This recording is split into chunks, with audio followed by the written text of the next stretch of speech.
Hello and welcome back to Let's Play Wrath of the Righteous, with me, Break It Down. Let's check in with everyone before we explore Alushinyrra. Here, far from the eyes of strangers, I can assume my true form. But in Alushinyrra, I will remain hidden. It seems a sorrowful and unsettling place will be what we call home, at least for a time. What is our next step? We need to learn who holds the reins of power in Alushinyrra at present. Armed with this knowledge, we'd be able to uncover Hepzibah's plans and thwart them. How well known am I among the denizens of Alushinyrra? No one in Alushinyrra knows your name, yet. Tell me honestly, what do you think of the one you call the champion of Golarion? I'd be lying if I told you that I don't observe you with some trepidation. Sometimes I wonder what will happen if you falter. For power and responsibility represent the most difficult trial of all, and many righteous souls have failed to pass it. I have a question about our mission. Then ask away. You must have a lot of questions. What can you tell me about the Abyss and demons in general? Demons. The hand of the Inheritor speaks slowly and heavily, as if trying to break through some inner resistance. They're the youngest race of the Outer Planes, and the wildest in origin. Once, entirely different creatures used to rule the Abyss. Those were the Qliphoth, the embodiments of chaos. They are much less human-like. But then one entity conjured up the idea that primordial chaos could be mixed with an evil mortal soul, and that is how the first demon was created. No one remembers the name of the creator now, but the creations still live and prosper. They overthrew the Qliphoth and became the essence, the soul of the Abyss. And I honestly cannot say which was worse, or humanity was added to it, or now. What do you know about Alushinyrra? Chaos has many faces. When chaos decided to manifest itself in the form of a city, Alushinyrra was born. There are places in the Abyss that are darker, bloodier, more dangerous and deceiving, but I cannot imagine a place whose significance would eclipse that of Alushinyrra. When Articula built the city, she employed everything of the essence that ever existed in the Abyss. Demons of all kinds from every corner of this gloomy plane live here, there. And what is more, the Lydian Shadow opened the city's gates to visitors from other planes, and strangers swarmed the city. Merchants and travelers, mercenaries and explorers, mages and bards. Creatures from all planes, those daring enough to visit the Abyss, chose Alushinyrra as their destination. The city is divided by two sets of walls, between which lie the quarters open to outsiders. One set of walls protects Nauticula's guests from the rabble and the poor, who are desperate enough to violate their ruler's orders for a chance to get a coin or two. The other set of walls protects outsiders from the city's nobility, who can flout Nauticula's recommendations without any reason at all, merely on a whim. But do not think that there is a single place in Alushinyrra that is safe, for danger lurks around every corner there. Tell me more about Nauticula.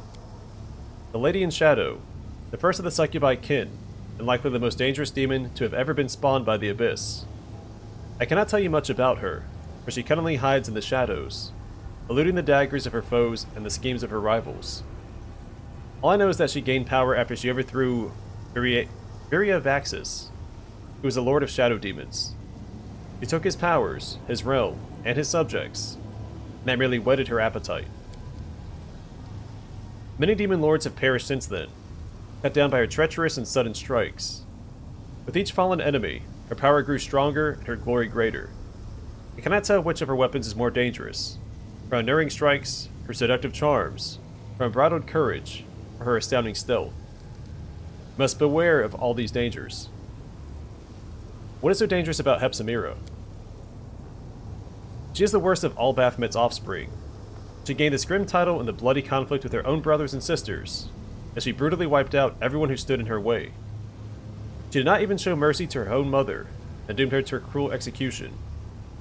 As a reward for her eagerness and loyalty, Baphomet granted her use of his most cherished tool, the Templars of the Ivory Labyrinth. However, now an even greater threat has arisen under Hepzibah's rule. Unusually powerful demons, the source of whose strength is unknown and most dangerous to us. The Crusaders have encountered such demons only a scant few times, but should an entire army of such fiends appear, Dresden would fall, Nerosian would fall, then all of Avestan would follow, and even Golarion would not stand a chance against them. Putting an end to Hepzibah's machinations, that is our mission. I see you've blessed the rocks of this cavern. Indeed I have. If even on Golarion, the Abyss's harmful influence can unsettle mortals and disturb their rest, what then can be said of the Abyss itself, the very heart of pain and sin? But worry not, champion. By the power granted to me by Iomedae, I've consecrated these dark caves. You can find respite here, and recover your strength should the need arise. Everything is clear to me now. Our mission is extremely important, so I'm loath to withhold any information that may help you. I'd like to ask you a personal question. There shouldn't be any secrets between us, champion. The very instant that Queen Galfrey sent you to this dark place, I swore to myself that I would do everything within my power to ease your burden. Why did you follow me to the Abyss? Because my duty and honor demanded that I do so. You were facing a great mission and a colossal challenge, while those who remained behind merely had the honor of protecting what you had already liberated from the demon hordes. My heart told me that my help would be needed here more. How does it feel for you to be in a place like this? This is not my first foray into the Abyss, though it is the first time I have come here to watch and talk, rather than do battle. On more than one occasion, I and other warriors of heaven have descended to this evil and corrupted place, to bring retribution to the vile and grant salvation to their victims. For better or worse, heaven and the Abyss cannot engage in open war, but I can recall some moments when we seemed to teeter on the precipice of just that. All we can permit ourselves are raids and skirmishes along the border. Is ultimate victory over the demons even possible? It is, but it's not the kind of victory you dream of. The Hand of the Inheritor remained silent for a while, before speaking in a heavy, hollow voice. The Abyss lives while evil lives in the hearts of mortals. Demons don't just appear from nothing. Most of them originate from the souls of people who committed themselves to evil while still living. That's why the war with the Abyss, should it ever start, may be never-ending. The place of each fallen demon will be immediately taken by a new one. That's why our only true chance to secure ultimate victory will emerge only after we exterminate all evil in the world. We must achieve a situation where not a single soul would voluntarily resort to evil deeds, when mortals themselves, by their own free will, turn to the light all at once. But no one in the universe knows how to achieve that, and many who have tried ended up as tyrants and false prophets. May heaven guard me against such a fall. What are your thoughts on Galfrey's latest order? Iomedae has never striven to rule over mortals. She has only guided and helped them, but I should follow her example and never try to interfere with your way of life or question it. What I will say is that I am certain of the necessity of our mission, as I am the sharpness of my blade. What surprised me, and truth be told, unsettled me too, is the cruelty with which my noble sister-in-arms Galfrey dispatched you here. The Queen has every right to give orders to her commander, but a right without righteousness is worth little. Is there anything you can help me with? I will follow you everywhere, remaining invisible so our enemies will have not the slightest suspicion of my presence. When you need advice, I will give it to you. When you're stricken by disease, I'll come to your aid and dispel it. Well, I'm immune to disease, but thank you. No matter how long you may have to travel through the Abyss, you can always be sure that I am near. Heaven has not forsaken you. How do you hide yourself from the demons? This magic spell turns me into an invisible spirit, hidden from the eyes of everyone who is born in the Abyss, whose heart has been blackened by evil. That comes up a couple times. Those who hail from other planes are capable of seeing me if they use magical sight of some kind, as well as those few whose woeful fate was yet to be born, and raised here, while carrying light and purity in their souls. But my protection from demons is very effective, and will work until I myself decide to appear in my true form, join the battle, or help someone in need. I have no more questions. Sincerity between the two of us is very important. Can you heal me? With the flow of light that pours upon you, you cleanse your soul of all the memories of filth and blood that the Abyss so generously shared with you. Hope your body and mind are in good health, champion. So this hasn't come up yet, but he does offer advice and a few scenarios throughout the Abyss. You can tell him not to, but there's no reason to. I have to go. You'll face great challenges in this cursed place, Stay strong, and remember that the fate of Galarian depends on you.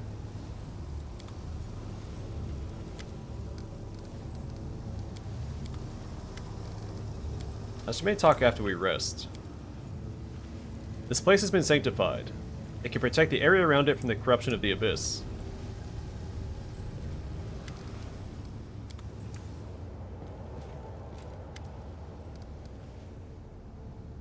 Never thought I'd find myself in the land of the Fae. Let's take a gander at how they live down here. We just need to follow the rules, or we'll stay here forever. What rules? Oh, there are lots of them. Let's see. Ulbrich starts counting on his fingers. First and foremost, never agree to dance with them. You set one foot in their feish frolics, and you won't be able to stop. You just keep prancing until you drop dead from exhaustion. What else?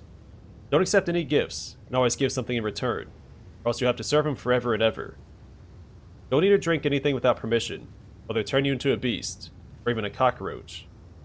He continues to take off his fingers. There's just too many to list. I know them all from my grandma. She knew so many songs about the Fae, so many tales. Look, War Chief, instead of me telling you all this, how about you just follow my lead here, alright? You can't go wrong that way. If you see anything suspicious, you just give him this. Ulbrich thrusts a hand in your direction with the index and little fingers extended, and swivels it back and forth. It's the best way to ward off any ensorcery. Why can't I say that? Ensorcery. If you show it to a Fae, it can't give you the evil eye. Ensorcelled, I can say that. Ensorcellery. There we go. This isn't the land of the Fae. It's the Abyss. You say that like there's a difference.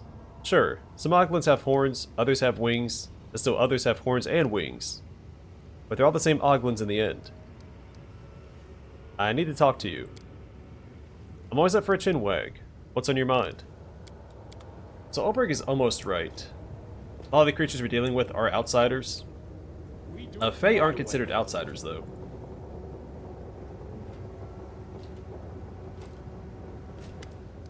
But the rest of the Oglins he kind of lumps together, I guess could be lumped together technically. It's time for the experiment. Hope these words inspire as much enthusiasm in you as they do in me. What's this experiment about? You see, I've decided, though dare to be a better term, to address an issue, which up to now I prefer to avoid due to my total ignorance in this sphere. Nenio lowers her head in embarrassment.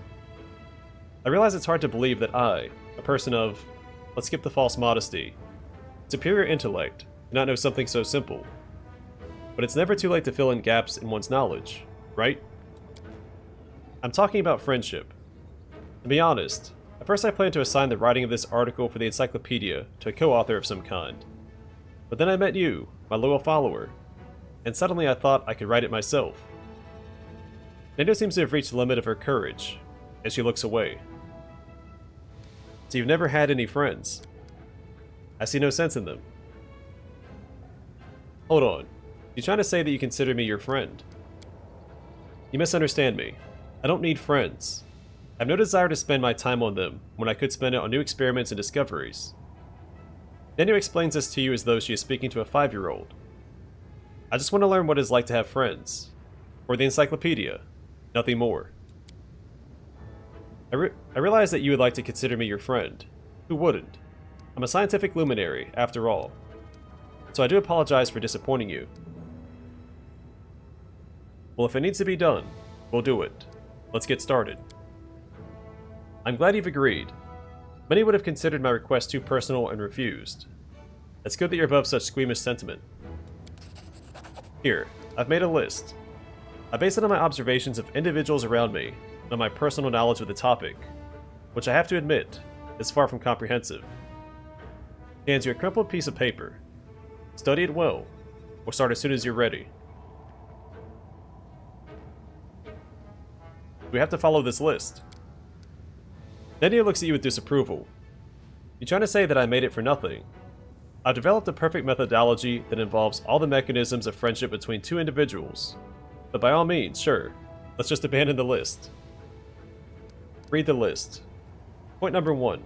Friends smile at each other. You raise your eyes to Nenio. has already fixed a malevolent grin on her face, the kind that would make you soil yourself if you saw it in the dark of night. I give her a skeptical look. Smile more. You must, for science. Respond with a brief smile. Keeping the unnatural grin on her face, Nenio hisses through her clenched teeth. You call that a smile? Come on, try again. Give her a wide smile. Your eyes bore into Nenio's. She stares right back as you both grin as widely as possible. A minute passes in tense silence. Arg. She massages her cheeks with her hands. I never imagined being a friend was such an exhausting business.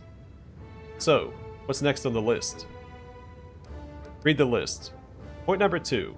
Friends gossip about their other friends. I've made some preparations for that. She produces several pieces of paper from her sleeve. Come on, let's get to it. What are we going to gossip about? Ulbrich. Excellent choice. So what do you think of him? He is a good friend and a fine comrade in arms. Oh, how interesting. Incidentally, yesterday I saw him... Nenio picks up a random piece of paper and reads it. Strutting around naked. Do you have any idea who we're even talking about? Nenio becomes a little embarrassed, but only a little. No. I don't make a point of remembering those I travel with. That's why I prepared these universally applicable pieces of gossip. She raises her fist with several pieces of paper clenched in it. Well, I wouldn't say that doesn't sound like him at all. Especially when he's in, Griffin form. Right. Thanks for the info. Truth be told, this whole experiment seems like sheer stupidity to me. How can we learn that stupidity is stupid without doing stupid things? We need to finish what we started. She gives you a satisfied nod, and stows her papers back in her sleeve. Alright. Stage 2 is now complete. What's next on the list? Read the list. Point number 3. Friends drink alcohol together. Then it says, no longer required. Oh right, I should cross out this point. I wrote this, and then I checked the encyclopedia, and recalled that I've already conducted that experiment. And judging by the same encyclopedia, and especially by an odd stain on that particular page, it'd be unwise to say the least to try and repeat it. Read the list. Point number 4. Friends sometimes argue. A new heap of papers appears in Nenio's hands. You're uninterested and disinterested in this experiment. You can't even tell the difference between those two words. Maintain a skeptical silence. You're such a freak that even Robogug feels sorry for you. Your mouth stings so terribly, your backside's envious.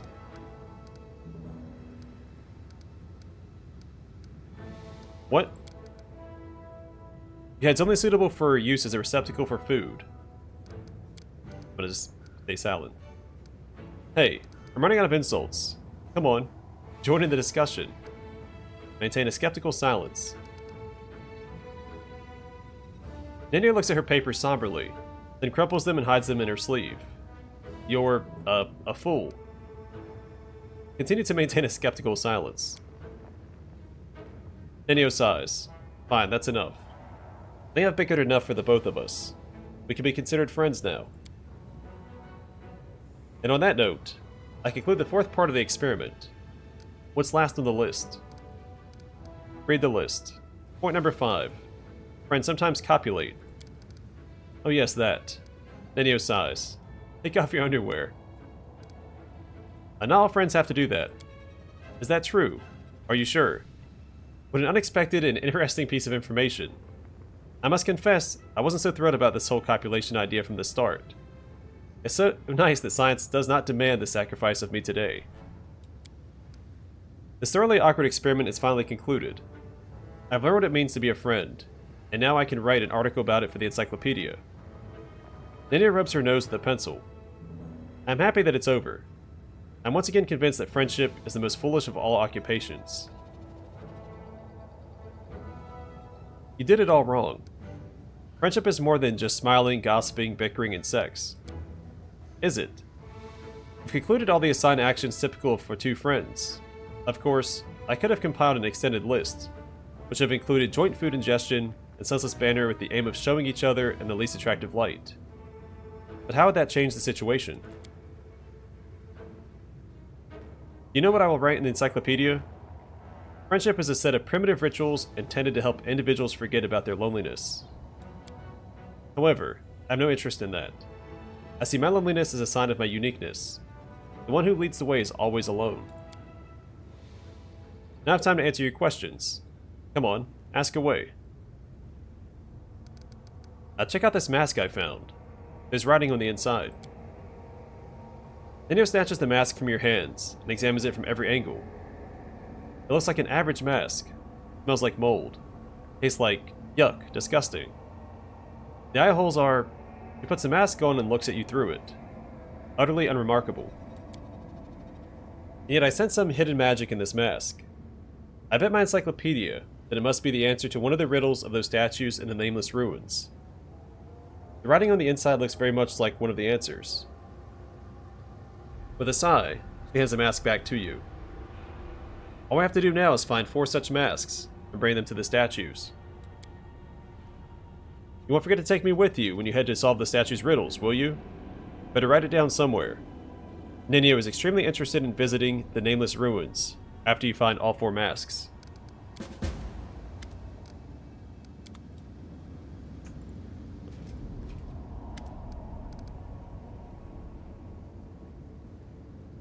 Rezel slightly lowers his head to greet you. The gesture, though reserved, seems encouraging, almost friendly.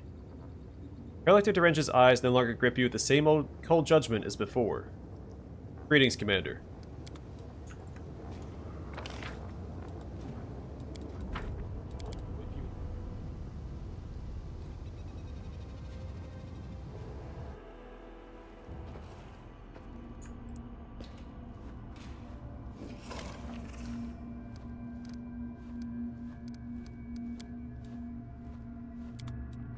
Alright, so we should have new stuff to buy. Is that new? Robe of Inevitability. This robe grants the wearer a +2 bonus to spell penetration. I'm gonna grab that.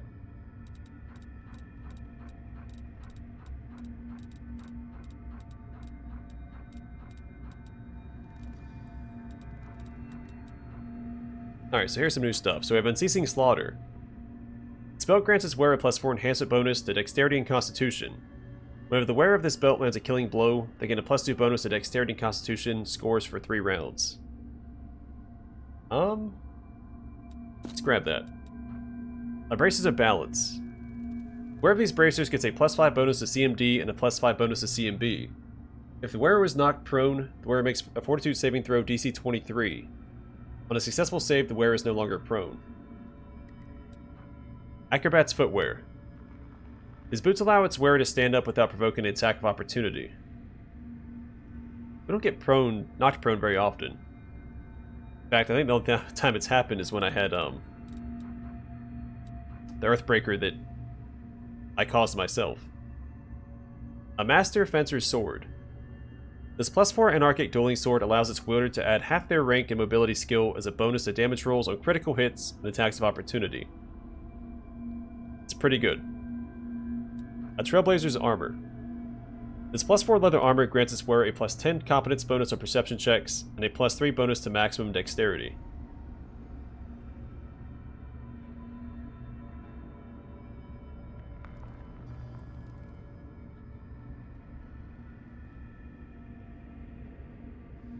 That's pretty good. A Tribal Scout's Hide. This +5 hide armor grants the wearer a +10 competence bonus to stealth. While in stealth or invisible, all successful attacks deal additional 6 force damage. I could buy that for Greybor. A Screaming Reaper. Whenever the wielder of this +4 vicious double axe lands a killing blow on an enemy, all enemies in a 15-foot area suffer 46 sonic damage and become frightened for 1 round. Successful will saving throw DC 27 halves the damage and negates fear. Crimson Banner. While this item is active, all critical hits made by you or against you are automatically confirmed. This is really good on my main character, because he's going to be in the second line anyway, probably not taking critical hits.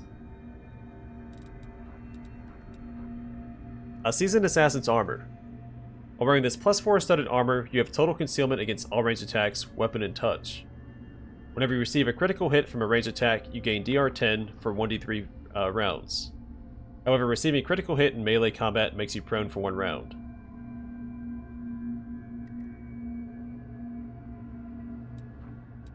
Then Haramaki of Divine Guidance. This +4 Haramaki grants its wearer a +4 sacred bonus on all saving throws. Actually, I might buy that for Woljif. Where's Woljif at?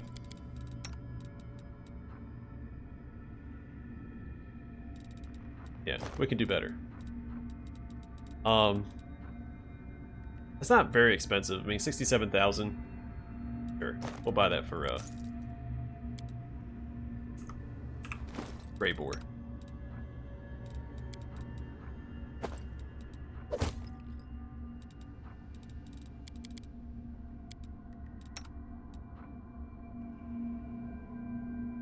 Extra armor class. He's wearing this, so better instead. The dexterity and constitution is best on my animal companions.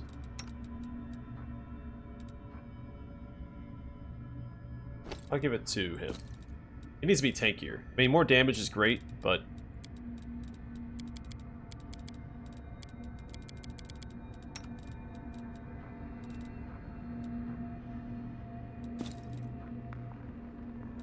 why did I have that equipped?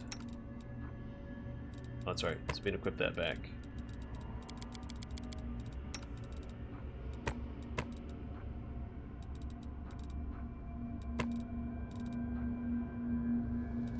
+1 armor class. Can't go wrong with that.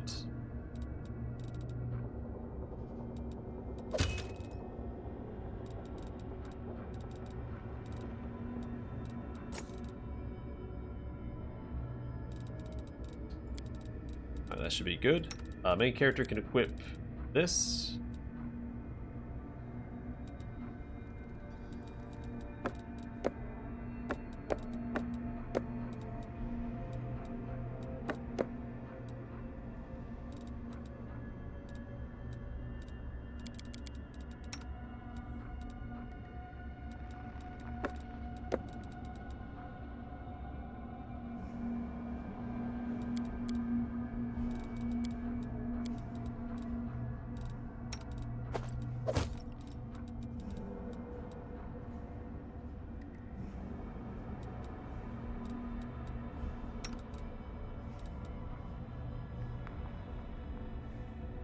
It's hard to give that up.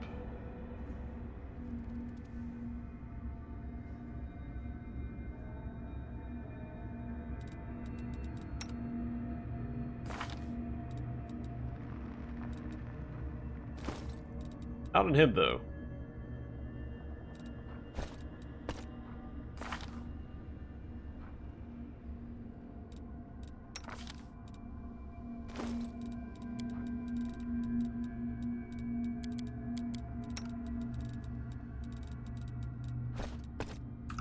Alright.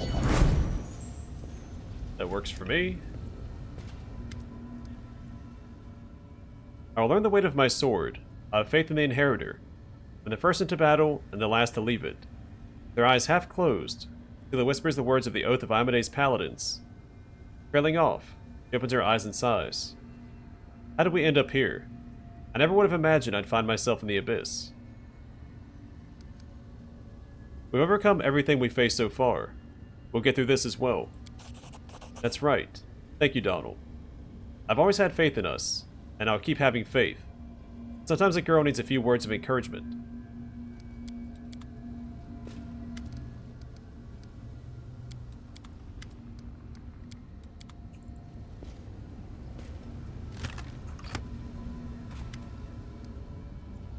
Darren looks rather distracted.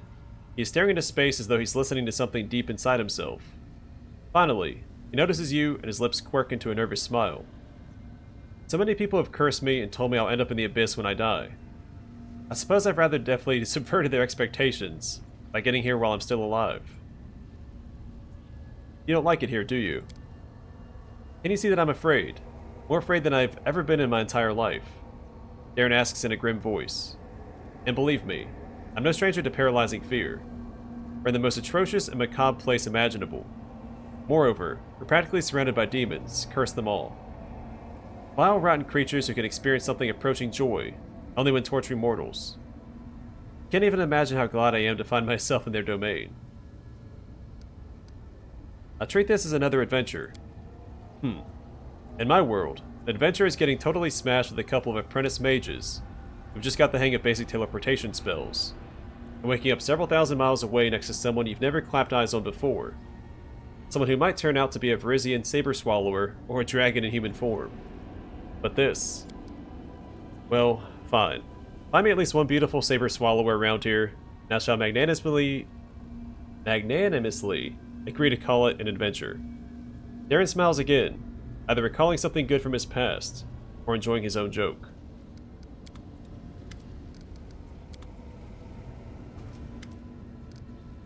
Asosio is drawing something. When he notices you, he hurriedly folds over the paper. Don't tell me you've managed to find some beauty in the abyss. No. Cringing a little. Asosio shows you a few sheets of crossed out sketches. You can still recognize the vistas of Alushinyrra in them. I tried, but I can't. Not here. May the goddess forgive me, but it's beyond my powers. Struggling for inspiration. The priest shakes his head. My drawing. It's just not flowing the way it normally does. This place doesn't inspire creativity. I need to talk to you.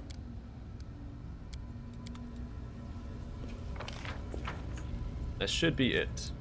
I'm off!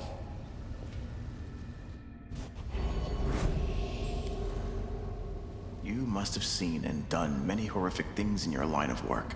You have my sympathy. I'm sure your dreams are haunted by the dead. No, actually, I sleep like a baby. Nightmares, fits of conscience, and all that, that's for amateurs. A professional has got to be able to do the job without taking it to heart.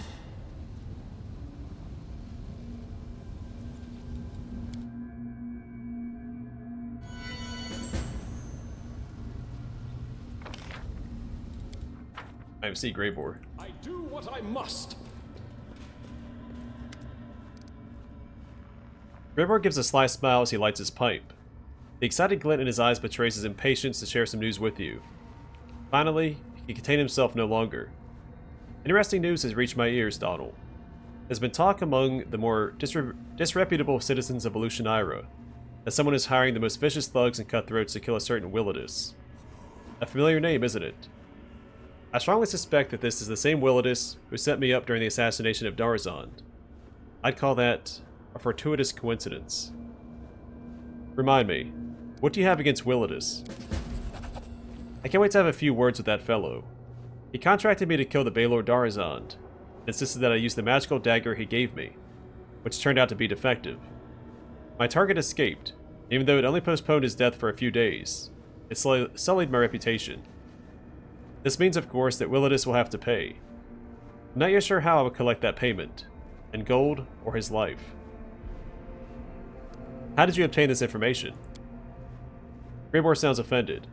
I'm an assassin. If I didn't know how to obtain rumors, I'd be out of work.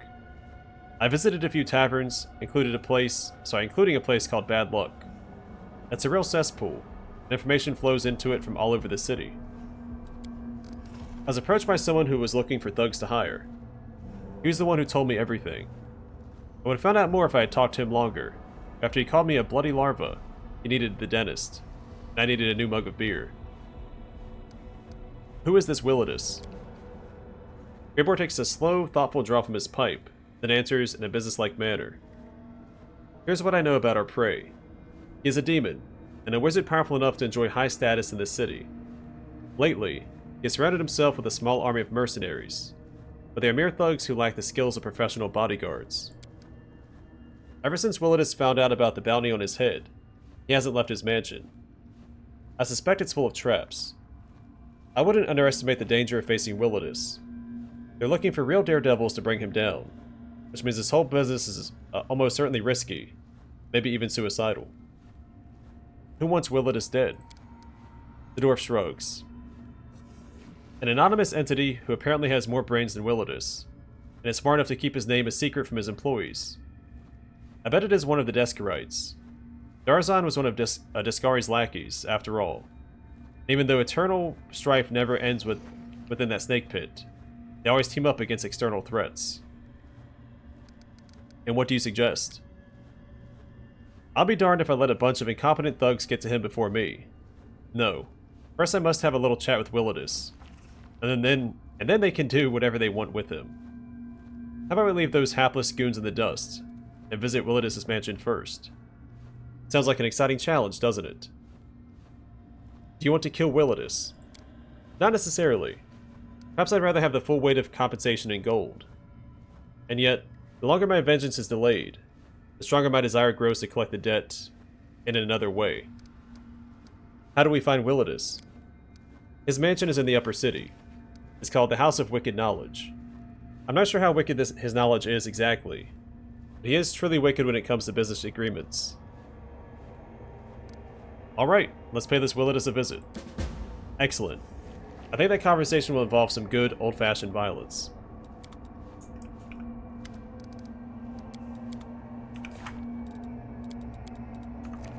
I'm gone. I don't know if Bruchlei wants to talk yet. Or Ember. Let's talk to Ember real quick.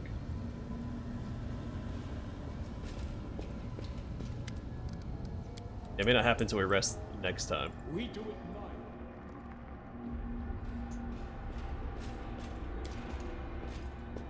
That should be all the conversations we can have currently.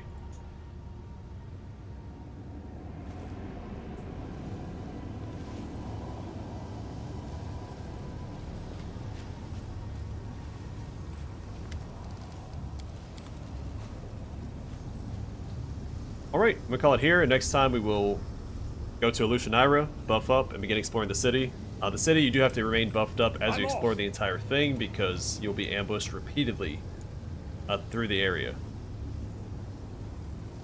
But either way, for now, thanks for watching. Hope to see you guys in the next one.